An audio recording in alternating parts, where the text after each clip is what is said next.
जीवन जो है, जीवन में दुख नहीं है, जीवन तो परमात्मा का स्वरूप। जीवन में मृत्यु कैसे हो सकती है? जो जीवन है उसमें मृत्यु कैसे हो सकती है?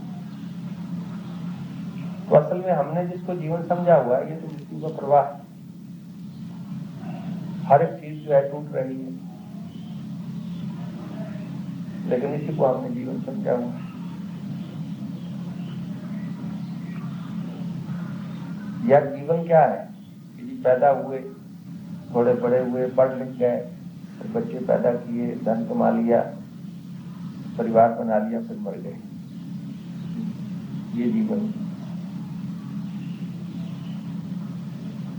ये मृत्यु का प्रवाह है।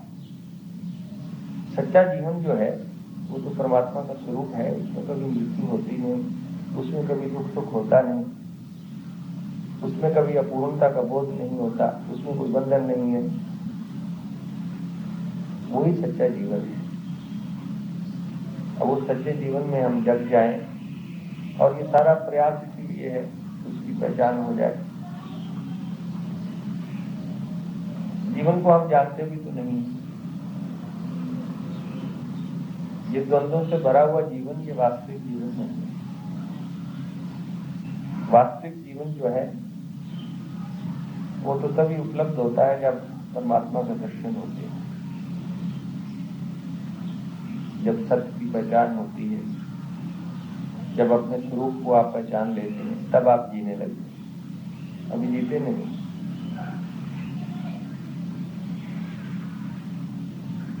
तो जीवन जो है ये उपवन भी बन सकता है, लीला भी बन सकता है, दुख रूप भी बन सकता है, सुख रूप भी बन सकता है।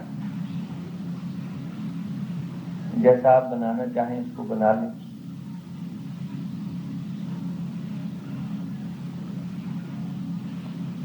और बनाया हुआ ही है।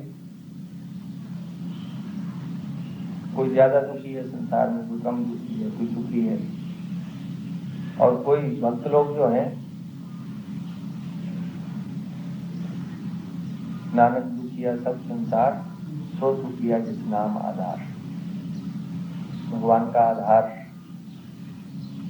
जिसने पकड़ लिया वही सुखी है संसार।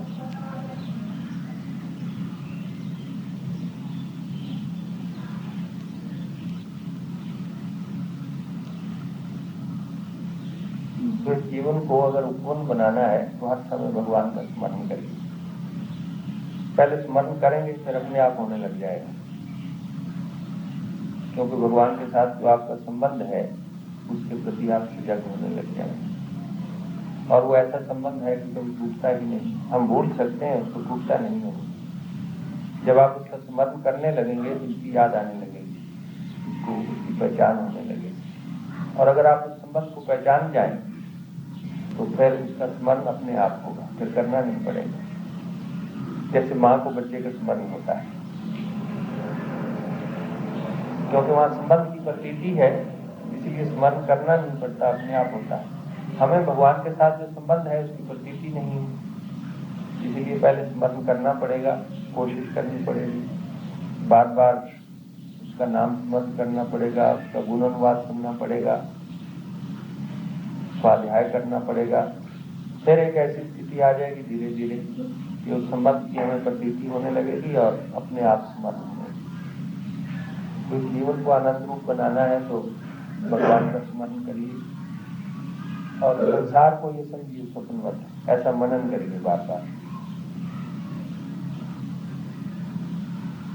तो उसमें रामायण में आया है ना, भगवान शंकर जो है पार्वती को कहते हैं कि सुनो उमा ये अनुभव अपना, सत्य हरि भजन जगत सब स्वप्न। ये जगत जो है सब स्वप्न है, शास्त्र की बात है और अपने अनुभव की भी बात अगर विचार करें तो प्रतीत होता है स्वप्नवत।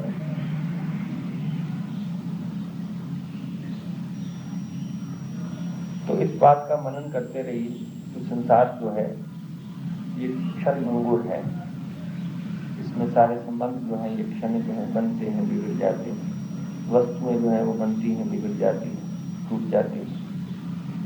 परमात्मा ही सत्य है। परमात्मा का स्मरण करते रहिए और संसार के बारे में ये मनन करते रहिए कि ये क्षण भंगुर है। ऐसा करते रहेंगे जीवन जो है ये आनंद से पूर्ण हो जाएगा। और कोई उपाय नहीं। यह कोशिश कर लीजिए अगर और किसी तरीके से भी होता है। वैसे तो कोशिश कर ही रहे हैं, सब लोग कर रहे हैं अपने अपने तरीके से आनंद को प्राप्त होने की लोग कोशिश कर रहे हैं। लेकिन ऋषियों का जो निष्कर्ष है, उनके सारे जीवन का जो अनुभव है वो यही है और सारे शास्त्र का निचोड़ यही है। और सारी आध्यात्मिकता का सार यही है कि मनुष्य जो है उसको आनंद तभी प्राप्त होता है जब उसको सत्य के दर्शन होते हैं, जब वो अपने आप को पहचान लेता है कि मेरा वास्तविक स्वरूप क्या है और कोई दूसरा मार्ग नहीं। और अगर आप कोई मार्ग निकालने की कोशिश करिए, शायद कोई निकल आए, लेकिन आज तक तो और किसी को मिला नहीं मार्ग। आनंद की प्राप्ति का और कोई मार्ग किसी को नहीं मिला। बड़े बड़े राजा महाराजा इस जगत में हो गए, उनके पास किसी चीज की कमी नहीं थी। ऐश्वर्य था, वैभव था, पदवी थी, भोग थे, महल थे, रानियां थी, शक्ति थी, सब कुछ था, लेकिन शांति नहीं मिली। किसी राजा को मिल गई होगी जो ज्ञानवान होगा या भगवान का बड़ा अनन्य भक्त होगा, लेकिन वो राज के कारण से नहीं मिली, वो प्रेम के कारण से या ज्ञान के कारण से। तुम्हें तो इतने बड़े बड़े राजा महाराजा हुए, शांति की खोज में जंगलों को गए। तो संसार जो है उसमें तो शांति है नहीं। शांति तो परमात्मा का स्वरूप है। और संसार में अगर हम उसे खोजते हैं तो संसार के भोगों में शांति मिल जाएगी, संबंधों में शांति मिल जाएगी, आज तक किसी को नहीं मिली। तो इसलिए दो बातों का स्मरण रखिए अगर आप चाहते हैं कि ये जीवन आनंद पूर्ण बन जाए। तो दो बातें, एक तो इस संसार की क्षण भंगुरता का मनन करते रहिए, बार बार जो है ऐसा मनन करिए, ये संसार जो है क्षण भंगुर है। और दूसरा, भगवान का स्मरण करिए, भगवान को पुकारिए, रोज नियम पूर्वक भजन में बैठिए, सवेरे भी शाम भी। और सवेरे शाम बैठना ही काफी नहीं है, हर वक्त मन में इसका स्मरण करते रहिए। कोई भी काम कर रहे हैं, चल रहे हैं, फिर रहे हैं, कोई हाथ से काम कर रहे हैं, तो मन ही मन भगवान का नाम स्मरण करते रहिए। तब संभावना है कि आप उस आनंद को प्रकट कर सकते हैं। उसका हल ढूंढो तो कई समस्याएं पैदा हो जाती हैं। एक हल से, एक उत्तर से कई प्रश्न पैदा हो जाते हैं। इसलिए कई विचारक जो हैं वो तो कहते हैं कि ये ऐसा उपाय करना चाहिए कि मनुष्य को दोबारा आना ही ना पड़े संसार में। मोक्ष की इच्छा करते हैं कि जब तक संसार में आते रहेंगे कोई न कोई समस्या बनी रहे। फिर भी मनुष्य के अंदर कुछ ऐसा जीवन का मोह है कि कोई भी जीवन को छोड़ना नहीं चाहता। किसी पुराण की ऐसी एक कथा है कि एक कीड़ा जो है वो सड़क पे जा रहा था, तो दूर से कोई रथ आया, तो अब वो रथ की चलने से जो सड़क पे धड़क पड़ती है, तो धड़क को सुन के वो भागा सड़क से कि एक तरफ हट जाऊं। और व्यास जी वो ये सब देख रहे थे, तो कहते हैं उन्होंने कीड़े से पूछा कि भाई तुम इतना, तुम्हारा खराब शरीर है, कीड़े तुम योनि में हो, फिर भी तुमको इतना मोह है इस जीवन से, तुम मरने से डरते हो।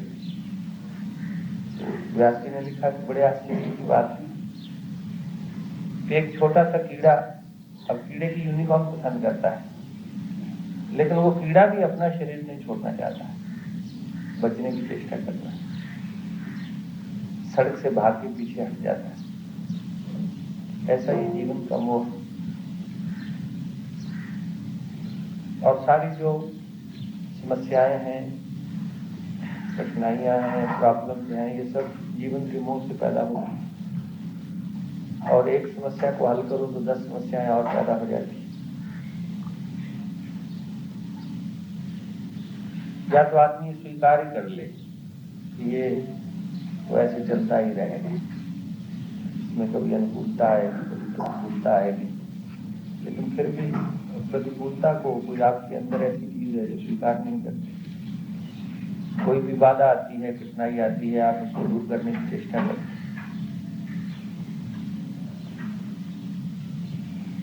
वैसे अंदर की कठिनाइयां इतनी हैं, जैसे हमारा बाह्य जीवन है तो व्यक्ति को बाहर जीने के लिए अनेक व्यक्तियों के साथ, परिस्थितियों के साथ संघर्ष करना पड़ता है, तब वो जी सकता है।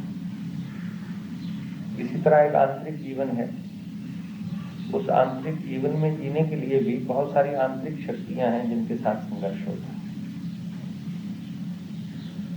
बहुत सारी सूक्ष्म शक्तियां हैं जो आपके चित्त को प्रभावित करती हैं, सारे जगत को प्रभावित कर रही है। ऐसी शक्तियां हैं जिनको आप आंखों से देख नहीं सकते। कुछ आसुरी शक्तियां हैं, कुछ दैवी शक्तियां हैं। वो हर एक शक्ति जो है वो अपना प्रभाव इस जगत पे जमाना चाहती है, आपके चित्त पे, आपके मन पे वो प्रभाव डालना चाहती है। उनका भी आपस में संघर्ष। वो ऐसी शक्तियां दिखाई तो देती नहीं, लेकिन जब आप अंतर्मुख होते हैं, प्रवेश करते हैं अंदर, तब पता लगता है कि वो कैसे आपके चित्त को प्रभावित करते हैं। जैसे बाहर आप सुरक्षा के लिए अनेक उपाय करते हैं कि बाहर से जो लोग, जो प्राणी आप पे दबाव डालते हैं या आपको कब्जे में करना चाहते हैं, उनसे आप संघर्ष करते हैं, उनसे बचने के तरीके, उपाय करते हैं। इसी तरह साधक को जो उसके मन पे कुछ शक्तियां, सूक्ष्म शक्तियां कब्जा करना चाहती हैं, उनसे बचने के लिए भी उपाय करने पड़ते हैं। तो कोई मंत्र का आधार लेता है, कोई भगवान पे भरोसा करके, भगवान की शरण लेके उनका मुकाबला करता है। कोई अपने विवेक के बल से, ज्ञान के बल से अपने आप को उन शक्तियों के दबाव से बचाने की चेष्टा करता है। तो एक तो बाहर के जीवन का संघर्ष है, एक अंदर के जीवन का संघर्ष।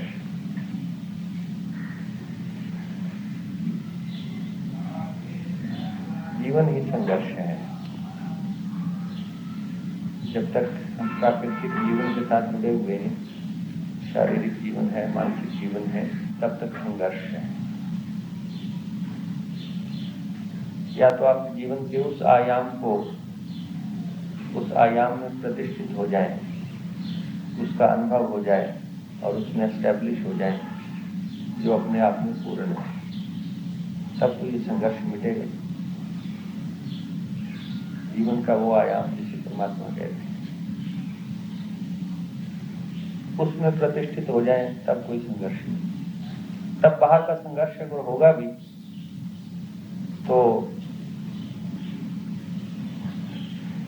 वो अंदर की जो शांति है उसमें डूबने की, परमात्मा में, तो उसके मुकाबले में वो तो बहुत बड़ी गहन है कि बाहर का संघर्ष जो है, इसकी अशांति उसके मुकाबले में कुछ भी नहीं होगी। कि जैसे आपको 1 करोड़ रुपए का लाभ हो जाए और 10 रुपए का घाटा पड़ जाए, तो वो 10 रुपए जो है आपको कुछ भी 10 रुपए का घाटा प्रतीत ही नहीं होगा।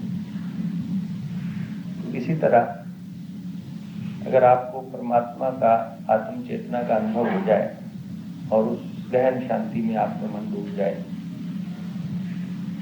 तो बाहर व्यावहारिक जीवन की जो थोड़ी अशांति है, थोड़ी सी, क्योंकि उसके मुकाबले में बड़ी थोड़ी हो जाएगी, उस शांति की तो कोई सीमा नहीं, और ये अशांति जो है इसी में भी उस गहन शांति की अगर प्रतीति हो जाए तो फिर बाहर की जो अशांति है, जो परिस्थितियों से संबंधित है, जो जीवन की समस्याएं हैं, ये उसके मुकाबले में बिल्कुल तुच्छ हो जाएंगी। इसीलिए तो विचारक लोग, जिन्होंने जीवन पे बड़ा विचार किया है, जीवन के बारे में सोचा है कि मनुष्य जो है इस अशांति से बाहर कैसे जा सकता है, दुख से बाहर कैसे जा सकता है, उन्होंने यही निर्णय लिया है कि मनुष्य इन प्रॉब्लम्स की तरफ ज्यादा ध्यान ना देके परमात्मा की खोज करे। अगर मनुष्य का मुख्य लक्ष्य परमात्मा की खोज हो जाए तो संसार जो है ये गौण हो जाएगा, सेकेंडरी हो जाएगा। इसलिए संसार की समस्याएं मिटेंगी तो नहीं, लेकिन आपके चित्त को उतना प्रभावित नहीं करेगी, क्योंकि आपकी अभिरुचि बदल जाएगी। अभिरुचि परमात्मा की तरफ हो जाएगी, संसार की तरफ नहीं रहेगी। मन इसको ज्यादा महत्व नहीं देगा, हो गया तो ठीक, नहीं हो गया तो ना सही, क्योंकि महत्व तो परमात्मा का है। फिर परमात्मा से संबंधित, जैसे परमात्मा का आप भजन नहीं कर पाते हैं तो उसके लिए दुख होगा आपको। जैसे आप किसी को धन नहीं मिलता तो उसके लिए दुखी हो जाते हैं, फिर उसके दुख की क्वालिटी बदल जाएगी। भगवान के लिए वो ज्यादा उत्सुक होगा, और भगवान के मार्ग में अगर कोई बाधा आएगी तो उसको दुख होगा। भगवान की प्राप्ति के मार्ग में, साधना में कोई बाधा आएगी तो दुख की प्रतीति होगी। और संसार की समस्याएं जो है ये आती रहेंगी, इनसे ज्यादा दुख नहीं होगा, क्योंकि इनको मन मूल्य नहीं देगा, महत्व नहीं देगा।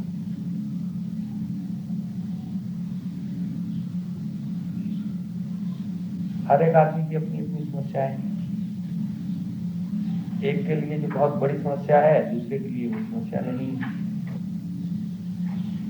एक आदमी की समस्या है कि मुझे मान किस प्रकार मिले, और उसके लिए वो पूरा प्रयास करता है, कोशिश करता है। और दूसरा आदमी धन का लोभी है, उसको मान की इच्छा ही नहीं। उसकी समस्या ये है कि धन कैसे मिले। एक की समस्या है मुझे मान कैसे मिले, एक की समस्या है मेरी कुर्सी कैसे मिले, मुझे कुर्सी कैसे मिले, और एक की समस्या है मुझे रोटी कैसे मिले। जो गरीब आदमी है बहुत, उनको रोटी की चिंता लगी रहती, किसी तरह 2 टाइम की रोटी मिल जाए। उनको कोई ज्यादा बड़ी कुर्सी की जरूरत नहीं महसूस होती, क्योंकि ये तो एक बेसिक नीड है शरीर की। सबसे पहले यही व्यक्ति चाहता है। तो ये सारी समस्याएं जो है ये जीवन भर बनी ही रहती। शरीर की समस्याएं, क्योंकि आप समस्याओं को प्रिडिक्ट भी नहीं कर सकते। शरीर बूढ़ा हो जाएगा तो पता नहीं क्या क्या रोग हो जाएंगे, क्या हो सकता है शरीर के साथ, नई नई समस्याएं पैदा होती रहेंगी। इसीलिए आप कोई योजना भी नहीं बना सकते बड़ी। वो तो आपका जो विवेक है कि वर्तमान में अगर समस्या आ जाए तो उससे आप कैसे कोप करें, वो आपके विवेक पे निर्भर करेगा। अब पहले योजना बना के तो आप रख नहीं सकते, क्योंकि शरीर जो है, जीवन जो है ये बड़ा अनप्रेडिक्टेबल है। लोग जो है वो साधारण व्यक्ति जो है वो प्रयास करता रहता है कि अच्छा धन कमा लूं, अच्छी पदवी हो जाए, अच्छा मकान बना लूं, ताकि बाद में आराम से रह सकूं, बड़े आराम से सो सकूं, आराम से खा पी सकूं। लेकिन विडंबना यह है कि आपने बड़ा नरम अच्छा बिस्तर बना लिया, लेकिन बनाने में ही आपका शरीर बिगड़ गया, बिस्तर तो बन गया, नींद नहीं आई।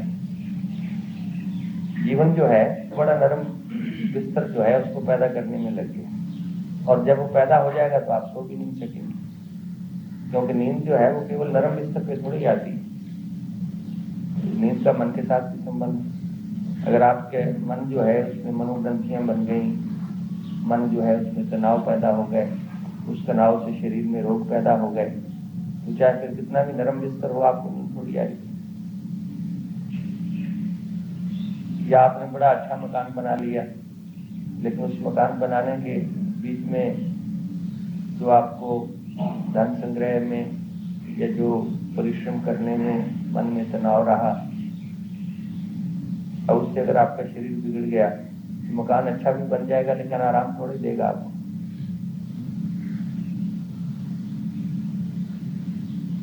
मन जो है वो भी निरोग हो और शरीर भी निरोग हो। और मन की निरोगता ये है, मन की निरोगता क्या है? ये जो नेगेटिव इमोशंस हैं, मन के विकार हैं, ये ना हो, मन भगवान की तरफ लगा हुआ हो, यही मन की निरोगता है। शरीर की निरोगता ये नहीं कि शरीर को बड़ा भारी चौड़ा लंबा चौड़ा, आपने कुश्ती तो नहीं करनी, पहलवान तो नहीं बनना है। शरीर की निरोगता ये है कि जो आप खाएं वो आपको हजम हो जाए।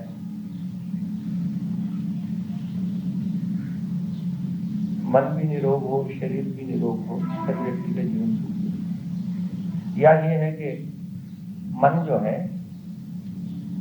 वो शरीर के भाव से ऊपर उठ जाए, शरीर से तादात्म्यता आपकी टूट जाए, आप शरीर की जो अनुकूलता प्रतिकूलता होती है उससे ज्यादा महत्व न दें। अब शरीर जो है कभी रोगी भी हो जाएगा, कभी स्वस्थ हो जाएगा, इसकी अवस्थाएं बदलती रहेंगी। तो जब तक शरीर के साथ तादात्म्यता रहेगी तब तक हम अपने आप को दुखी सुखी अनुभव करेंगे। शरीर का मोह ही छूट जाए, शरीर जो है उसका सदुपयोग तो करना चाहिए। जैसा भी शरीर मिला है तो भगवान का भजन करिए, सेवा करिए, कर्म करिए, जितना कर सकते हैं। और अगर नहीं कर सकते हैं, शरीर ऐसा है तो उसमें दुखी भी नहीं होना चाहिए, फिर आपकी समर्थ भी नहीं। दुखी तो उस बात से होना चाहिए कि जो हम कर सकते हैं और नहीं करते हैं। जो कर सकते हैं अगर नहीं करते हैं तो फिर हम दोषी हैं, और जो नहीं कर सकते हैं और नहीं करते हैं उसमें तो हमारा कोई दायित्व नहीं है, कोई जिम्मेवारी नहीं। तो जैसा भी शरीर है उसका पूरा सदुपयोग करिए, जितना समय है उसका सदुपयोग करिए, अपने विवेक का आदर करिए, भगवान की तरफ अपने मन को लगाइए। भगवान का बोध होने से ही मनुष्य जो है वो जीवन की समस्याओं से अपने आप को ऊपर उठा सकता है। जैसे वर्षा को तो आप नहीं रोक सकते, लेकिन एक ऐसी ऊंचाई पे जा सकते हैं कि जहाँ पे वर्षा नहीं होती। आप किसी पहाड़ की ऊंचाई पे जाइए तो आपको बादल नीचे दिखाई देंगे, वर्षा होती हुई दिखाई देगी, आप बादलों के ऊपर होंगे। तो वर्षा को तो नहीं रोका, लेकिन ऐसी जगह पहुंच गए जहाँ वर्षा होती है, बादल नीचे रह जाते। तो आप उस आत्मा की ऊंचाई तक पहुंच जाए जहाँ दुख सुख पहुंच नहीं सकता है। फिर आप बाहर खड़े होकर, ऊपर खड़े होकर दुख सुख को देख सकते हैं, क्योंकि आत्मा जो है वो दुख सुख से बाहर है। आत्मा की ऊंचाई पे अगर आप पहुंच जाए, दुख सुख के बाहर खड़े होकर आप दुख सुख को देख सकेंगे। लेकिन दुख सुख का क्रम जो है वो तो जारी रहेगा। वर्षा से बचने के दो ही उपाय हैं, या तो आप कमरे के अंदर आ जाइए, ये छाता ले लीजिए, या फिर ऐसी ऊंचाई पे चले जाइए कि जहाँ पे वर्षा होती है, तो बादलों से ऊपर की ऊंचाई। तो ये कमरे के अंदर जाके बारिश से बच जाना, ये छाता लेके बच जाना, ये तो टेम्पोरेरी उपाय है,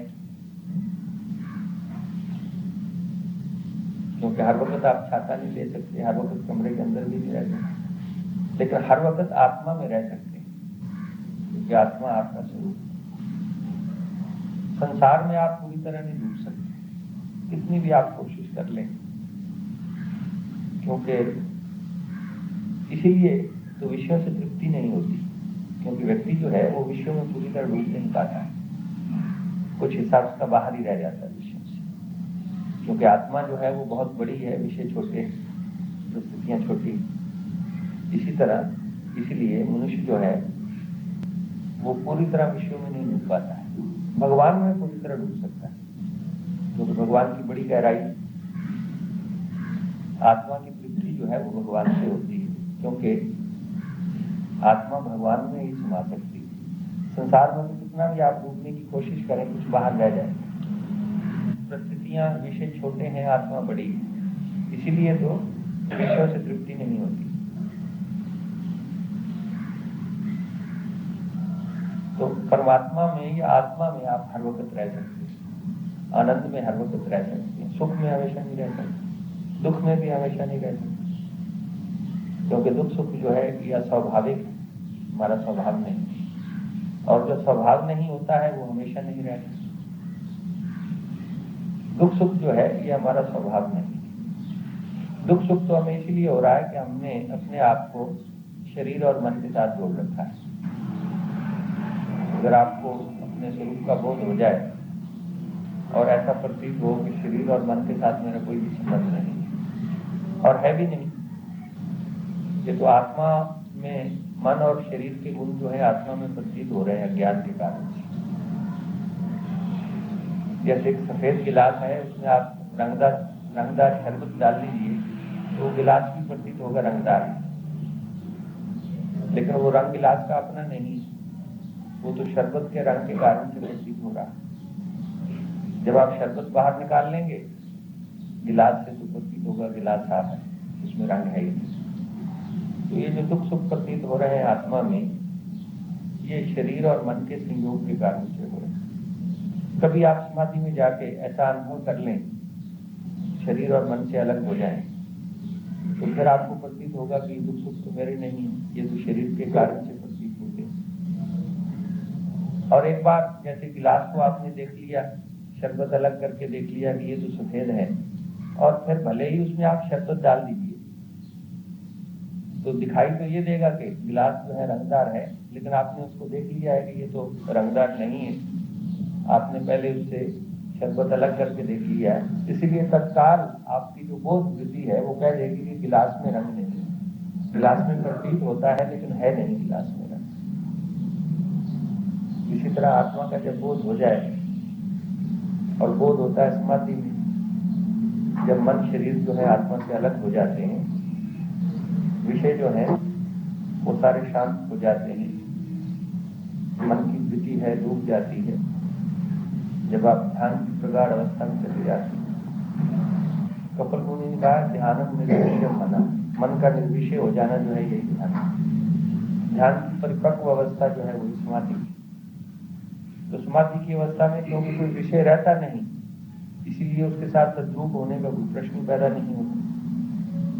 जब तक विषय आपको दिखाई दे रहे हैं, शरीर है या बाहर के विषय, इनके साथ आप तद्रूप हो जाते हैं। और जब विषय रहे नहीं और आप सजग रहे तो फिर विषय के साथ तादात्म्यता नहीं होगी, अपने स्वरूप का आपको बोध हो जाएगा। उसी अवस्था का नाम समाधि।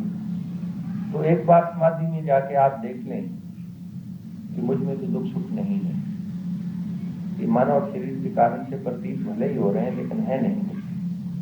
लेकिन ऐसा स्वयं अनुभव होना चाहिए, कोई साक्षात्कार। अभी जो हमारा ज्ञान है ये सेकंड हैंड है, अपना अनुभव नहीं है। आपने गीता में पढ़ लिया कि आत्मा जो है वो जन्मती मरती नहीं है, आपने पढ़ लिया कि आत्मा में सुख दुख नहीं है, सुन लिया, लेकिन ये आपका अपना अनुभव नहीं, ये उधार ज्ञान है, ये सेकंड हैंड नॉलेज है।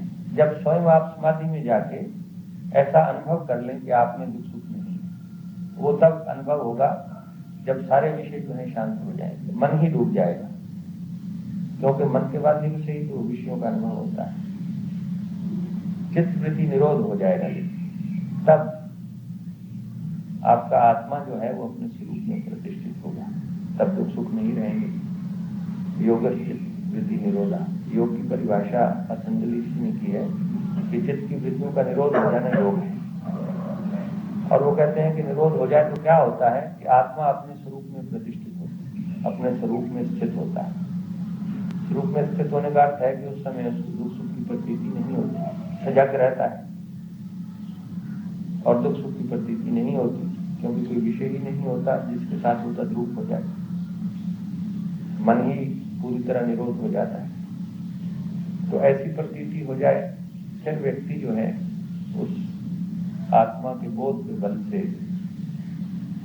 इन दुख सुखों को बाहर से देख सकता है, इनसे लिप्त नहीं हो जाएगा। दुख आ जाएगा तो उससे विचलित नहीं हो जाएगा, उसका मन उद्विग्न नहीं हो जाएगा। सुख आ जाएगा तो उसमें लिप्त नहीं हो जाएगा।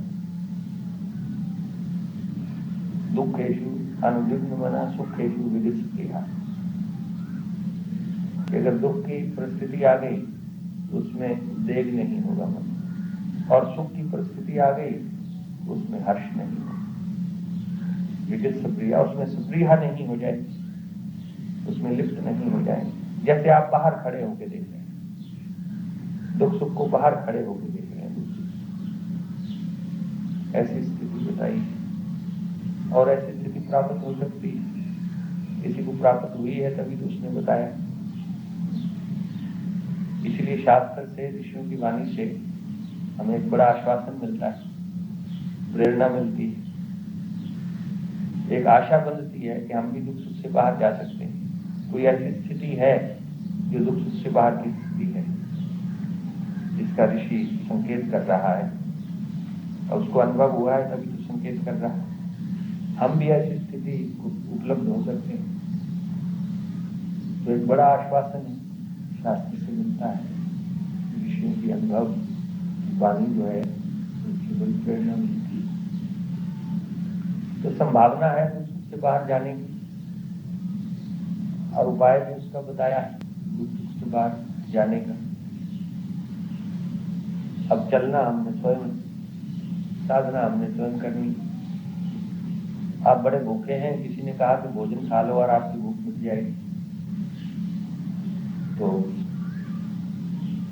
अब उसने खाया हुआ है, उसकी भूख मिट गई है, लेकिन आपकी भूख तो तभी मिटेगी जब आप भोजन खाएंगे। उसके इतने मात्र कहने से, बता देने से कि आप भोजन खा लो आपकी भूख मिट जाएगी, और इतना आप मान लेने से आपकी भूख नहीं मिटेगी। आपने ये मान लिया कि भोजन खाने से भूख मिट जाती है, मान लिया, लेकिन भोजन खाएंगे नहीं तो भूख कैसे मिटेगी? भूख तो तभी मिटेगी जब भोजन खा लेंगे। इसी तरह ऋषियों ने बताया कि आत्मा के दर्शन से, आत्मा के बोध से मनुष्य दुख सुख से बाहर चला जाता है। लेकिन अब आत्मा का बोध जो है ये आपने स्वयं प्राप्त अपने लिए, ऋषि का जो बोध प्राप्त किया हुआ है वो आपके काम को इतना ही काम आ सकता है, उससे आपको प्रेरणा मिल सकती है, एक आशा बन सकती है, आश्वासन मिल सकता है, उत्साह मिल सकता है। लेकिन आप स्वयं साधना करेंगे, अपनी जिद को समाहित करेंगे, फिर आत्मा की आपको झलक मिलेगी। जो सुना हुआ है वो आप स्वयं देख लेंगे, जो माना हुआ है उसको आप स्वयं अनुभव कर लेंगे, तब आप सुख से बाहर जा सकेंगे। सुनना अच्छा है, मानना भी अच्छा है, लेकिन काफी नहीं, नहीं काफी नहीं। उसको स्वयं आपने अपने जीवन में साधना करके अनुभव करना है। अब परमात्मा है, आप मानते हैं, लेकिन मानने से ही केवल आस्तिक जो है वो भी दुखी रहे और नास्तिक भी दुखी रहे, तो आस्तिक होने का लाभ क्या होगा? आस्तिक होने का ये लाभ है कि पहले आप भगवान को माने, फिर भगवान का अनुसंधान करें, उसका बोध हो जाए। और केवल मान लिया आपने कि भगवान है, लेकिन उसके दर्शन नहीं किए, उसका अनुभव नहीं किया, तो आप भी दुखी सुखी हो रहे हैं। नास्तिक जो है वो भी दुखी सुखी होता है, वो मानता नहीं है तो भी दुखी सुखी है, आप मान रहे हैं तो भी दुखी सुखी है। तो केवल मानने से तो ज्यादा लाभ नहीं हुआ। मानने से इतना लाभ हो सकता है कि आप उसको मान लें और फिर उसका अनुसंधान करें, उसकी खोज करें, साधन करें, और फिर उसको उपलब्ध हो जाए, तब आप सुख से बाहर हो जाए। और असल में आस्तिक की परिभाषा ही यही है, जो परमात्मा में स्थित है वो आस्तिक है, जो परमात्मा में आसीन है, परमात्मा में बैठा हुआ वो आस्तिक है। तो केवल मान लेने से तो आप परमात्मा में जी नहीं सकते। मान लेना तो पहला कदम है। मान लेना इसलिए उपयोगी है कि अगर आपने मान लिया तो आप उसके दर्शन का अनुसंधान भी कर सकते हैं, उसके दर्शन का साधन भी कर सकते हैं। अगर मानेंगे नहीं तो साधन कुछ नहीं करेंगे, फिर साधन का प्रश्न ही नहीं होगा। किसी ने आपको कहा कि दिल्ली जो है बड़ा अच्छा शहर है और वहां जाइए, वो देखने योग्य शहर है, तो अगर आपने मान लिया कि दिल्ली कोई ऐसी जगह है, तब तो आप जाने का भी प्रयास करेंगे वहां पर। लेकिन अगर आपने माना ही नहीं कि वो देखने जैसी जगह है, फिर आप जाएंगे कैसे वहां? जाने की चेष्टा भी नहीं करेंगे। तो मानना पहले आवश्यक है। पहले मानना, विश्वास करना, फिर अनुसंधान करना, साधन करना, और फिर आप स्वयं उसको देख लेते हैं। पहले मानते हैं फिर देखते हैं। तो साधन करिए। शास्त्रों से तो यही प्रेरणा मिलती है। मनुष्य जो है वो, ये समस्याएं हैं जितनी भी हैं जीवन की, कितने भी दुख सुख हैं, लेकिन इनसे बाहर जाया जा सकता है। साधना एक अनुशासन है, मन का अनुशासन, शरीर का अनुशासन। पहले अपने आप को कुछ नियमों के अंदर रखिए। नियमों के अंदर रहने से आपकी शक्ति जो है व्यर्थ में इधर उधर दाया होती है।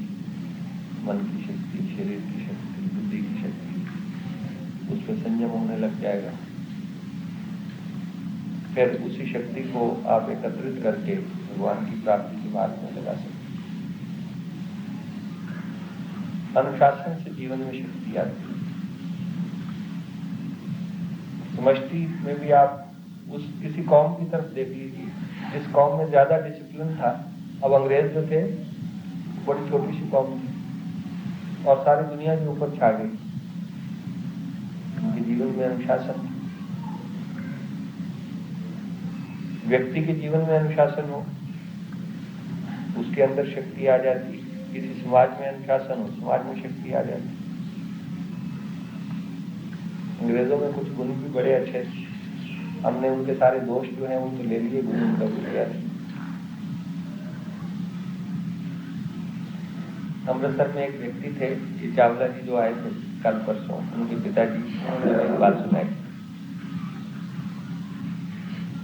कहने लगे कि अंग्रेजों के जमाने की बात है। एक बार वायसराय लाहौर में आए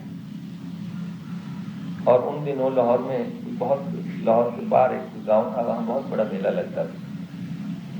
तो वायसराय की जो घरवाली थी, मिसिस थी, वो कहीं उधर मेला देखने की गई। शाम को उनका कहीं डिनर था। जब वो वापस आ रही थी, शाम का टाइम था, थोड़ा अंधेरा हो गया था, तो उसकी कार की बत्तियां फेल हो गई। आगे एक चौक था, तो वहां पे सिपाही खड़ा था, उसने गाड़ी को रोक ली। अब उधर उनका टाइम हो रहा था डिनर का, जल्दी पहुंचना था। तो ड्राइवर और बाहर निकला और जो उनके साथ कोई गार्ड होगा वो बाहर निकला। उसने सिपाही को कहा कि ये तो वायसराय की कार है, आप इसको जाने दीजिए। उसने कहा कि मैं नहीं जाने दूंगा, बत्ती जला लीजिए और चले जाइए।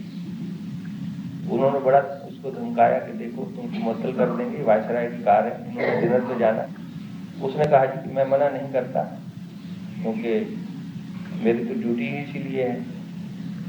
आपकी गाड़ी की लाइट नहीं है, कहीं एक्सीडेंट हो जाए, कुछ हो जाए, मैं तो इसीलिए खड़ा हूँ। आप गाड़ी में बत्ती जला लीजिए और चले जाइए, मैं वैसे नहीं जाने दूंगी। अब उसने किसी तरीके से विचारों ने इधर उधर से थोड़ी लाइट का प्रबंध किया। वो लेट हो गए, वहां डिनर पे नहीं पहुंच सके। वायसराय ने पूछा कि क्या बात है, आप आए नहीं, सारे लोग इंतजार कर रहे हैं। उन्होंने कहा जी एक सिपाही ने हमें रोक लिया। अब वायसराय की गाड़ी को अगर सिपाही रोक ले तो बड़ी आश्चर्य की बात है। तो दूसरे दिन वो एकदम सारे जो एसपी थे और डीआईजी थे और सब जो है, एकदम उसको बुलाया गया सिपाही को। वहां वायसराय ने अपने पास बुलाया और उसको कहा कि तुमने कल मेरी गाड़ी आ रही थी, उसको रोका था? उसने कहा जी रोका था। कहा कि क्यों रोका? कहा जी उसमें लाइट नहीं। कहा तुमको पता नहीं लगा ये वायसराय की गाड़ी थी? कहा जी बताया गया था। फिर क्यों रोका? कहा जी मेरी ड्यूटी थी। तो कहते हैं उसने, वायसराय ने अपने पास लिफाफा रखा तो फेंका उसकी तरफ, और उसको बेचारे को हुआ कि शायद बदन मुअत्तल कर दिया कि क्या कर दिया। उसको इनाम दिया वायसराय ने और साथ में उसकी प्रमोशन कर दी और उसमें बड़ा एप्रिशिएट किया कि हमें ऐसे ही आदमी चाहिए। और आपके किसी मिनिस्टर की कार रुक जाए तो सिपाही क्या बेचारे उसके रिश्तेदारों को भी मुअत्तल कर देंगे। एक अनुशासन हम लोगों के अंदर था और उसके कारण से इतने देशों पे देखिए छोटी सी कौम थी, तो समय के बड़े पाबंद थे और भी कई गुण थे उनके अंदर। तो जीवन में जिस व्यक्ति के जीवन में अनुशासन होगा उसमें शक्ति आ जाएगी, जिस कौम के जीवन में अनुशासन होगा उसमें शक्ति आ जाएगी। ये साधना जो है ये भी एक अनुशासन है, आपके मन का अनुशासन है। अथ योग अनुशासन ऐसा सूत्र है पातंजलि योग दर्शन, योग का अनुशासन। ये शरीर जो है इसको नियमों के अंदर रखना, अपने मन पे संयम करना, अपने विचारों को कंट्रोल में रखना, अपने भावों को नियंत्रण में रखना, ये सब अनुशासन है। इससे बहुत सारी आपकी शक्तियां जो इधर उधर बिखरी रहती हैं, व्यर्थ में जाया होती रहती हैं, वो सब एकत्रित हो जाएंगी। फिर आप उस शक्ति को भगवान की प्राप्ति के मार्ग में लगा सकते, उसका सदुपयोग कर सकते। अनुशासन का अर्थ है कि जो अराजकता है वो खत्म हो जाती है। अभी आपके अंदर बड़ी अराजकता है और अपने मन को अगर देखिए अंतर्मुख हो गए तो आपको पता लगेगा कि अंदर मन के कितनी अराजकता है। मन का एक हिस्सा कुछ कहता है, दूसरा कुछ कहता है, कई प्रकार की वासनाएं जिनका आपस में विरोध है। जैसे घर में 10 व्यक्ति हों और 10 के आपस में विचार ही न मिले तो उस घर में शांति कैसे होगी। आपका मन जो है उसमें अनेक प्रकार की इच्छाएं हैं और उन इच्छाओं के अंदर कोई तालमेल नहीं। अब आप मान भी चाहते हैं और दुराचार में भी किसी की प्रवृत्ति है, उसकी भी चाह है, तो अब ये दोनों तो विरोधी इच्छाएं हैं, दोनों कैसे पूरी होंगी।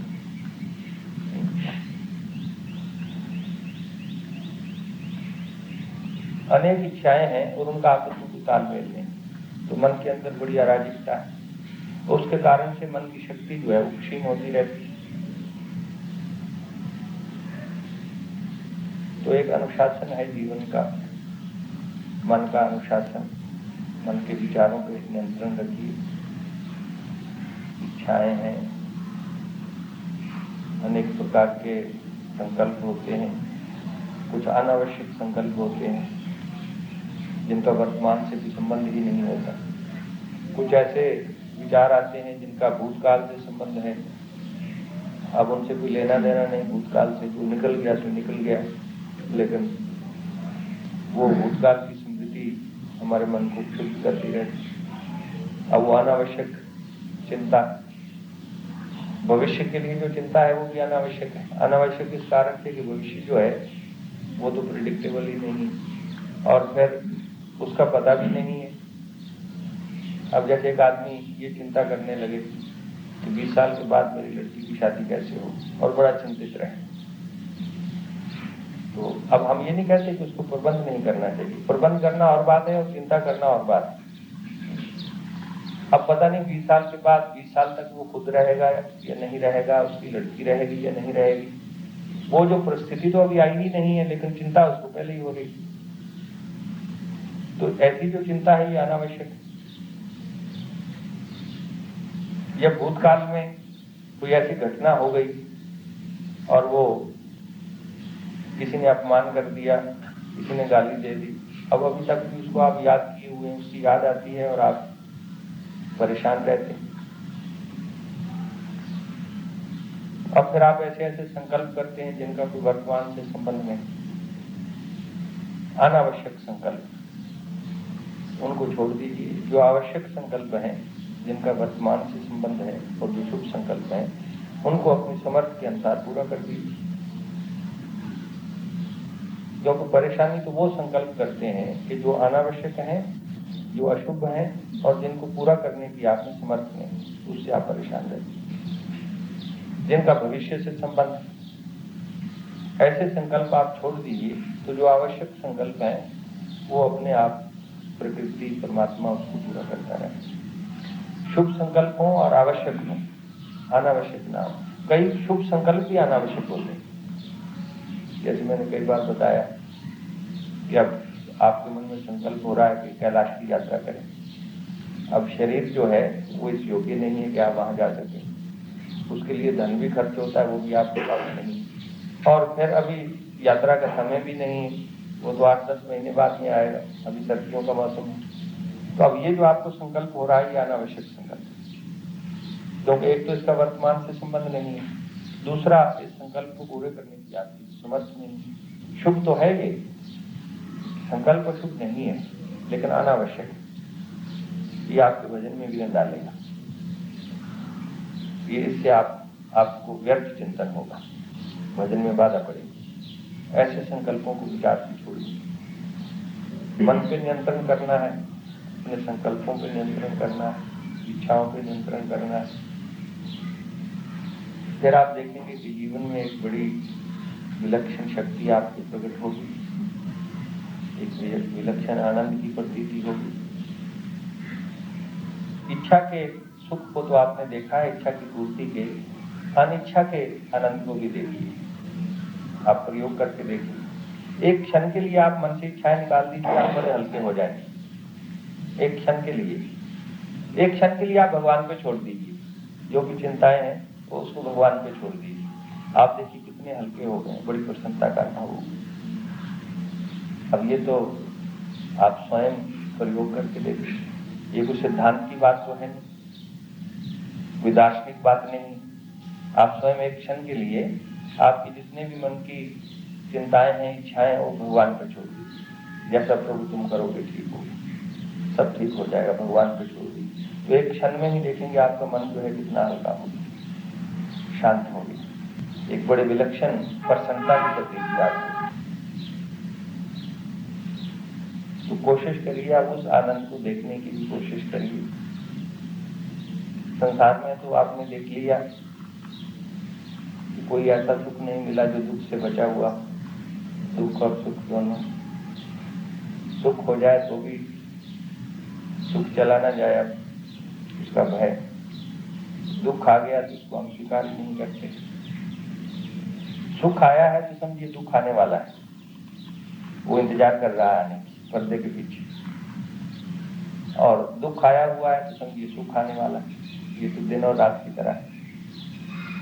अगर आप उसके लिए तैयार रहें और स्वीकार कर लें कि ये एक ऐसा प्रकृति का नियम है, इसमें दिन भी होगी, रात भी होगी, इसमें दुख भी होगा, सुख भी होगा, शरीर कभी रोगी हो जाएगा, कभी निरोग हो जाएगा। अगर आपका मन जो है इस नियम को स्वीकार करके शांत हो जाए तो शरीर भी ठीक होना शुरू हो जाए। क्योंकि अगर मन में चिंता है, ये मन में परेशानी है, तो रोग और भी बढ़ता है। इसीलिए जो लोग बीमार होते हैं, किसी को हार्ट अटैक हो जाता है, ये बड़ी मन में टेंशन होती है, तो डॉक्टरों को सुलाते हैं, कंपोज दे देते, ब्लड प्रेशर बहुत बढ़ गया, कंपोज दे देते, ताकि वो उसकी सोच बंद हो जाए, चिंता उसकी बंद हो जाए। और चिंता बंद हो जाए तो शरीर पे भी अच्छा प्रभाव पड़ना शुरू हो जाए, क्योंकि मन और शरीर का बड़ा गहरा संबंध है। अगर कोई आपके जीवन में समस्या है तो आप सोचिए 1 मिनट के लिए कि मान लीजिए वो समस्या आप हल नहीं कर पाते, मान लीजिए कि बड़ी से बड़ी समस्या जो है क्या हो जाए, अधिक से अधिक क्या हो सकता है, अधिक से अधिक आप कोई व्यक्ति मर सकता है, इससे और कोई बड़ी घटना तो हो नहीं सकती। आप उसको मन से स्वीकार कर लीजिए, मान लीजिए कि आप ये अनिवार्य है, स्वीकार कर लीजिए। जैसे ही आप स्वीकार करेंगे, मैंने एक ऐसी घटना पढ़ी, एक व्यक्ति के ऊपर पहले तो चिंता के कारण टीबी हुआ, अब ये भी चिंता में मर जाऊंगा, और बीमारी दूर नहीं हो रही, ये भी चिंता हो रही। तो फिर एक दिन उसके अंदर बैठे बैठे ये विचार आया कि भाई आखिर मर ही जाऊंगा, मरते तो सभी लोग, मैं अपने आप को बचा नहीं सकता, चिंता क्या करनी है, चलो मरना तो एक दिन मरना। मन से उसने स्वीकार, मृत्यु को ही स्वीकार कर लिया। तो हमने पढ़ा कि जैसे ही उसके मन में ये भाव आया और ऐसा विचार उठा, उसने स्वीकार कर लिया, और स्वीकार करने से मन उसका शांत, चिंता उसकी दूर होने लगी, और उसका धीरे धीरे वो रोग ठीक होने लगे, और वो बिल्कुल स्वस्थ हो गई। क्योंकि मन की चिंता से ही उसका रोग बढ़ता जा रहा है। ये तो ऐसा है कि जिस आदमी को नींद ना आती हो, हमारे हरिलाल जी हैं, उनको अगर 10-11 बजे तक नींद ना आए तो बड़ी चिंतित हो जाते हैं। अब फिर वो यही सोचते रहते हैं कि नींद क्यों नहीं आ रही, नींद क्यों नहीं आ रही, फिर सारी रात जागते रहते हैं। उस चिंता से फिर उनको वैसे तो नींद आ जाती है, उनको 11 बजे नहीं आई तो 12 बजे आ जाती, लेकिन अब वो जब चिंता में पड़ गए कि नींद क्यों नहीं आ रही, नींद क्यों नहीं आ रही, तो फिर वो सारी रात ही जागते रहेंगे उस चिंता में, टेंशन हो जाएगी मन में, फिर नींद नहीं आएगी। हमने उनको कहा कि आप घबराया मत करिए, बूढ़े आदमी को वैसे भी कम नींद आती। अब आप चाहें कि रात को जैसे बच्चे सो जाते हैं 8 घंटे 10 घंटे, तो उतनी नींद तो नहीं आएगी आज आपको। तो अगर 10-11 बजे तक नींद नहीं आती है तो आप परेशान मत होइए, 1 बजे आ जाएगी, थोड़ा रात सवेरे थोड़ा देर से उठ जाइए। लेकिन अगर आप परेशान हो गए तो सारी रात नींद नहीं आएगी। अब मन की ये जो एक स्थिति है परेशानी की और चिंता की, ये इसका शरीर पे भी प्रभाव पड़ता है। तो या तो आप ये जीवन के जो द्वंद्व हैं इनको ये समझ के कि ये जीवन का नियम है, जैसे दिन और रात होते हैं ऐसे दुख सुख से बाहर का जीवन भरा हुआ है, इनको मन से स्वीकार कर लीजिए। ये अनिवार्य है, इस नियम को बदला नहीं जा सकता। कभी दिन आएगी कभी रात आएगा, दिन जो है वो रात में बदल जाता है, रात दिन में बदल जाती है। इस नियम को स्वीकार कर लीजिए, और स्वीकार ही कर लेंगे तो इससे बाहर चले जाएंगे। बाहर इसलिए चले जाएंगे कि स्वीकार करने से आपका चित्त शांत हो जाएगा, और शांत चित्त में आपको आत्मा की स्मृति मिल जाएगी, परमात्मा की स्मृति मिल जाएगी। ये आपके जो सारे मेथड और टेक्निक्स हैं, ये मान लीजिए कि भगवान जो है उसकी इच्छा के बिना कुछ नहीं होता, सब कुछ वही करते हैं। क्योंकि आप अब ये एक मेथड है मन को शांत करने की। अगर आपने ये मान लिया, इसको सिद्धांत नहीं समझना चाहिए, लोग तो सिद्धांत रूप में इसको लेते। ये एक तरीका है कि अगर आप इस भाव में जीने लग जाएं तो भगवान ही सब कुछ कर रहे हैं, हमारे अंदर भी दूसरे के अंदर भी, तो आपके चित्त में रिटेलिएशन होनी बंद हो जाएगी। क्योंकि अगर भगवान ही कर रहे हैं तो ठीक कर रहे हैं, भगवान जो करते हैं भगवान ठीक है, उनसे जो भी होगा ठीक होगा। अगर इस पृथ्वी में आप जीने लगते हैं आपके मन में शांति आनी शुरू हो जाएगी, और अगर मन शांत हो गया तो आपको परमात्मा का बोध भी हो जाएगा, परमात्मा क्या है। या आप कर्म थ्योरी को स्वीकार कर लीजिए कि भी अपने कर्मों का फल भोग रहे हैं, इसमें किसी का दोष नहीं है। अगर दुख आया है तो हमें जो प्रतीत होता है जिसने दुख दिया है वो तो एक कारण बना है, अपने कर्मों का फल है। अब उन कर्मों को हम पहचानते नहीं, तो उस व्यक्ति से जिस प्रतीत हो रहा है किसने हमें दुख दिया है उसके प्रति द्वेष नहीं होगा कि आप मान लेंगे कि मेरे ही कर्मों का फल है। सुख आ गया है तो मेरे ही कर्मों का फल है, किसी दूसरे व्यक्ति ने नहीं दिया है, उस व्यक्ति के साथ आपको राग नहीं होगा, आसक्ति नहीं होगी। तो ये सारे मन को शांत करने के उपाय। अगर आपका मन शांत हो जाए तो आत्मा की झलक आपको मिल जाएगी। तो किसी तरह भी मन को शांत करिए, विचार से शांत करिए, श्रद्धा से शांत करिए।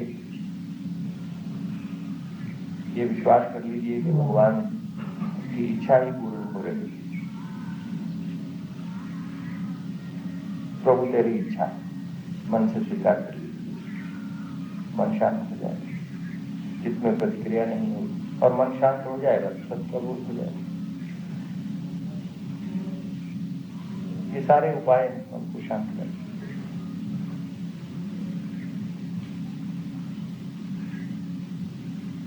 मन जो है वही तो आत्मा के आनंद को, जब मन शुद्ध होता है, स्थिर होता है, शांत होता है, तो आत्मा का आनंद उसमें प्रकट होता है। तो एक जीवन का अनुशासन है, तो वही साधना है। अपने जो अशुभ संकल्प हैं, अनावश्यक संकल्प हैं, उनको छोड़िए, कुछ नियम बना लीजिए अपने जीवन में।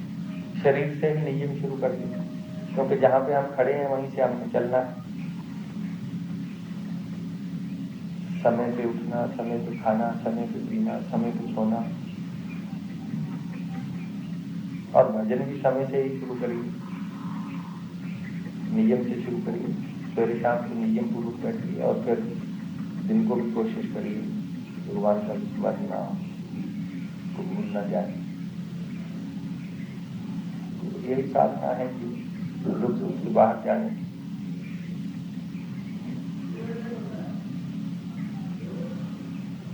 समस्या तो अज्ञान है, दुख है, अपूर्णता है।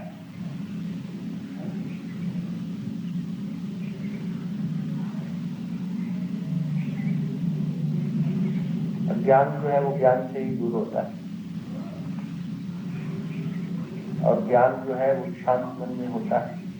शांत मन जब आपका मन अशांत होता है तो वैसे भी आप देखते हैं, जैसे क्रोध आ गया, आप बड़े क्रोधित हो गए तो आपकी बुद्धि भी ठीक काम नहीं करती। सम्मोहित हो गए, मोह है, बड़ा मोह है, तो आप निर्णय नहीं कर पाएंगे, इम्पार्शियल नहीं रह सकेंगे, निर्णय आपका ठीक नहीं होगा, जजमेंट आपकी ठीक नहीं होगी। और शांत मन अगर आपका है तो आपके कर्म की एफिशिएंसी बढ़ जाएगी।